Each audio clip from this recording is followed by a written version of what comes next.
So get this. You know how sometimes you complain about something and then, like, the universe just decides to be a total jerk and serves you up the exact same thing, but worse. Yeah, that's my life right now. I'm Tiffany. I just turned 30, and I accuse my ex-boyfriend, Marcus, of being, like, a super controlling freak. He totally bought it, walked out. And now my new guy. Oh my gosh. He actually controls everything. It's wild. And it's not even fair. So, Marcus, he was sweet. Almost too sweet. Honestly, we met at this little coffee shop near my office. I was having a really rough morning. My boss was being a total grump, and he just came over and offered to buy my latte. Super chivalrous, right? He was this calm, steady guy, really into, self-improvement and boundaries. At first, I thought it was cute. He'd talk about healthy communication and mutual respect. I'd just nod along, thinking, yeah, whatever, just be nice to me. Things were good for a while.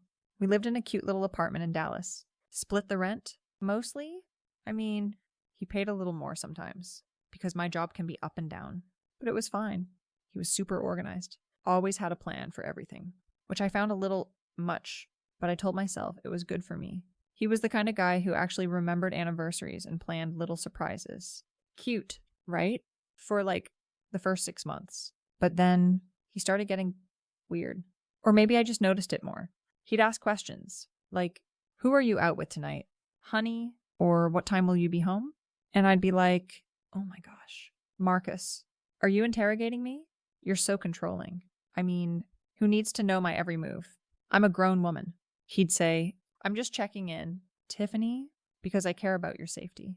And I'd just roll my eyes internally. Between us, I'd be out with my friend, Sasha, and sometimes we'd just meet up with whoever was around, or end up at some place totally different than we planned. Why did he need a minute-by-minute itinerary? It just felt stifling. Then there was the money thing. He was always talking about our shared finances and saving for the future. It was so annoying.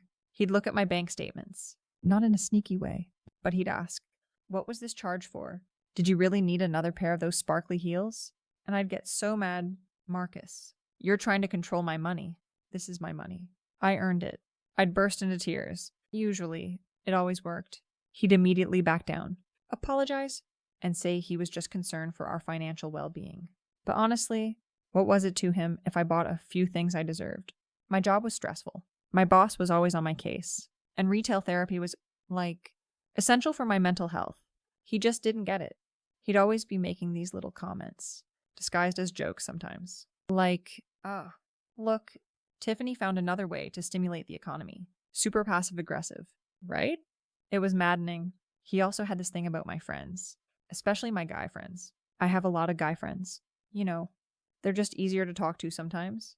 And he'd be like, "Tiffany, are you sure it's appropriate to be texting your ex-fling, Craig, at this hour? Or do you really need to go out for drinks with just Mark?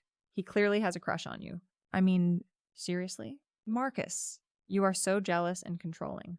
Are you saying I can't have male friends? Are you trying to isolate me?" I'd scream. And then I'd usually follow up with, "Don't you trust me?" He'd get this sad, burnt out look on his face, like he was exhausted. He'd try to explain, "It's not about trust, Tiffany. It's about boundaries in a committed relationship." Boundaries. Boundaries? Boundaries? That was his favorite word. My inner voice was just like, "Bitch, please. You just want to keep me on a leash." He tried to get me into all his weird hobbies. Too, he was obsessed with hiking and, organic gardening. He'd say, "Tiffany, it would be so good for us to share hobbies. Don't you want to come to the nature preserve with me?" And I'd be like, "No, Marcus, I don't. You're trying to control how I spend my free time. I have my own interests. I mean, who wants to get sweaty and dirty when you could be at a cute brunch spot?" He was definitely trying to control my comfort zone. He even tried to get me to go to therapy with him. He said it was for our communication issues. I just looked at him like, "Are you saying I'm crazy? You're literally trying to control my mind now." It was so insulting. Between us, I just wanted to go home and watch my shows. One night, it all just exploded. He had planned this romantic weekend getaway to a cabin, way out in the woods. No cell service. Nothing. And I had plans to go to a concert with Sasha and some other girls. When I told him I couldn't go to his stupid cabin because I had concert tickets, he actually looked hurt. But we planned this, Tiffany. I booked it months ago. It was supposed to be a special weekend for us. He just kept repeating it, over and over, like a broken record. Marcus, you are so controlling. I finally yelled, you always want me to do what you want to do. You want to know where I am, who I'm with, how I spend my money, what I do for fun. You're trying to change me. You're trying to control my whole life. I really laid it on thick, tears streaming down my face. I can't breathe in this relationship. You're suffocating me, I screamed. I even threw in a little bit about how his constant questioning made me feel triggered because of some vague past trauma that he totally didn't understand. I just grabbed anything I could to shut him down. He just stood there, looking at me. He didn't yell back. He didn't try to comfort me. He just looked empty. Tiffany, he said, his voice flat. I'm not trying to control you. I was trying to build a life with you. I was trying to be a partner, but I'm done. I'm completely done. And he just walked away. No drama. No yelling. No slamming doors. He just went into the bedroom, started pulling clothes out of the closet. I watched him, shocked. I thought he was bluffing. I was still sniffling, waiting for him to come back and apologize. He came out with a duffel bag, packed with his essentials. He had already called a cab. Marcus, where are you going? I asked, my voice rising in panic. You're just leaving. After everything, he just looked at me, really looked at me, with this sad, knowing look that actually made me shiver a little. I'm going where I can breathe, he said, and he left. Just like that. The apartment felt so quiet when the door clicked shut.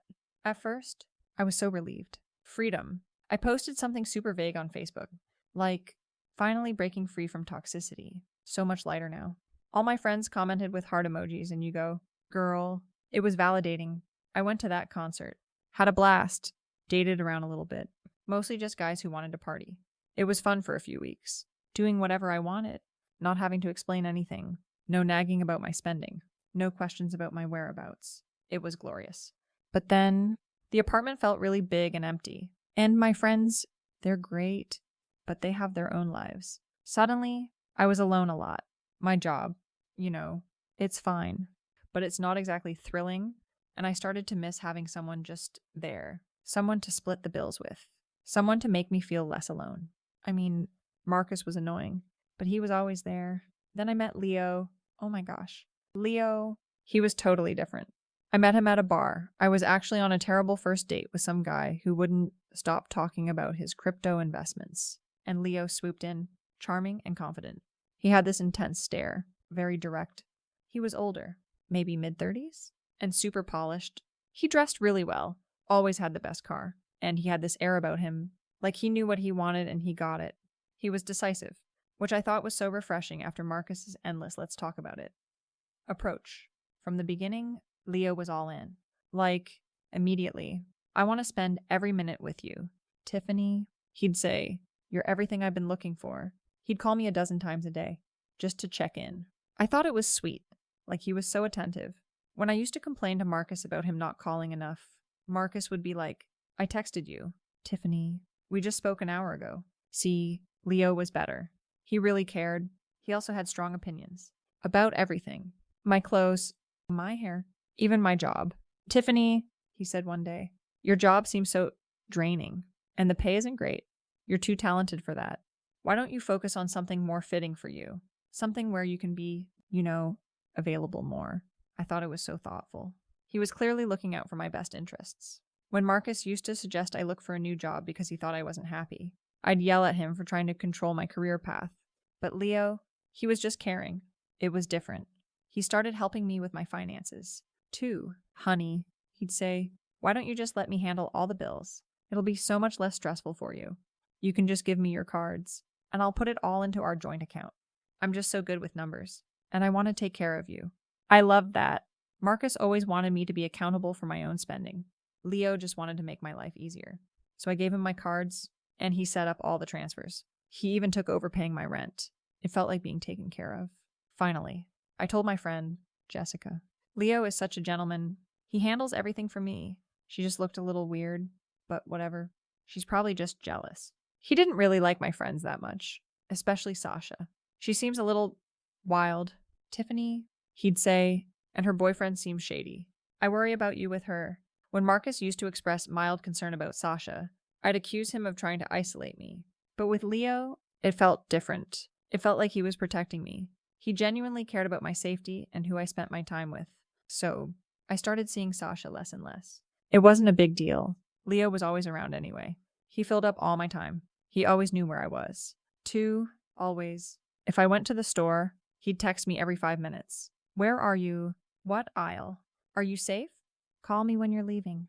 I'd tell him, you're so sweet, Leo, always thinking of me, even if it sometimes felt a little much. Marcus just wanted a general idea of my plans. Leo needed a real-time update. So much more dedicated. Right. He also had this thing with my phone. Honey, he'd say, we're a team, right? There should be no secrets between us. Let me just check your messages sometimes. Make sure no one's bothering you. I'm just looking out for you. And I'd feel a little weird about it. But then he'd flash that charming smile. And I'd think, he just loves me so much he wants to know everything. So I'd give him my phone. Meanwhile, if Marcus had even looked at my phone, I'd have ripped him a new one for invading my privacy. But Leo, he was different. He was just being thorough. The real turning point, I guess, was when my cousin, Jennifer, announced her wedding. It was going to be in Houston. A whole weekend thing. I was so excited. I told Leo about it. And he just looked at me. Houston. That's too far. Tiffany? And I don't really know your cousin. Plus, it's a lot of money to spend on travel right now. Maybe just send a gift? I stared at him. But it's Jennifer. My favorite cousin. He just shook his head. No, I don't think so. We have other plans. Other plans? I asked, confused. What other plans? He just gave me this tight smile. I'll tell you when it's time. Just trust me. I've got this handled. And that was it. He just decided. I tried to argue. I really did. Leo, you can't tell me I can't go to my cousin's wedding. That's controlling, I said, my voice rising. He stepped closer, and his voice went super low. Calm, but it made me freeze. Tiffany, he said, and his eyes were cold. You really think I'm controlling you? After everything I do for you, I pay for everything. I take care of you. I protect you. And you call that controlling? Is that what Marcus told you? Is that why you think you can just run around doing whatever you want? Because he let you. He leaned in close. You don't want to test me. Tiffany, I just want what's best for us. And what's best for us is for you to be here with me. I couldn't say anything. I just stared at him. It was a cold dread that washed over me. He wasn't yelling. He wasn't crying. He wasn't trying to justify it. He was just stating a fact. His fact, and I suddenly, in that split second, remembered all the times I had accused Marcus of being controlling. When he was just trying to have a normal, balanced relationship, he'd suggest I not spend all my paycheck on shoes, and I'd call it controlling. He'd ask for a simple update on my evening, and I'd accuse him of suffocation. Now, Leo was literally telling me I couldn't go to my cousin's wedding, and I felt this paralyzing fear that I hadn't felt since, well, ever. I tried to tell myself, no, this is fine. He just really cares about me. He wants me here, but something in my gut just knotted up. He had gradually, so slowly, taken over every aspect of my life. My money was in his accounts. My friends were pushed away. My job felt pointless because he kept telling me to quit and be his trophy wife or whatever. My phone was basically his. He decided what we ate, where we went, even what shows we watched. And I had let him. I had thought it was love. I had thought it was him being decisive. The other day, I tried to pick out a new dress. Nothing fancy, just for going out to dinner. He looked at it, picked it up, and shook his head. No, Tiffany, that's too revealing. I think this one, and he held up a plain, long-sleeved dress, is much more appropriate. And that was it.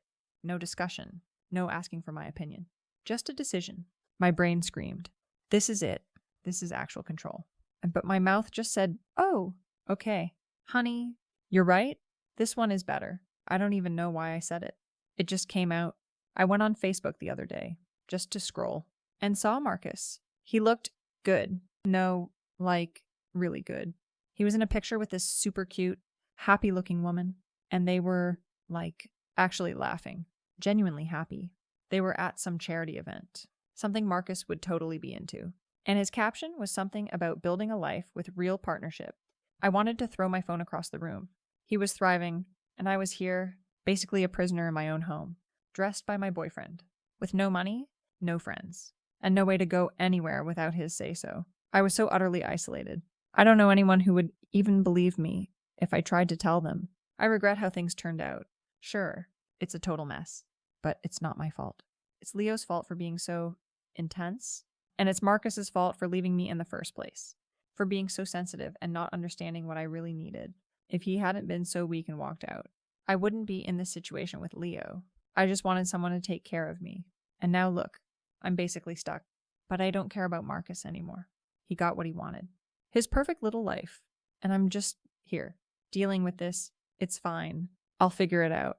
Eventually, I'll just find a way to make Leo happy so he doesn't, get mad. It's probably easier that way.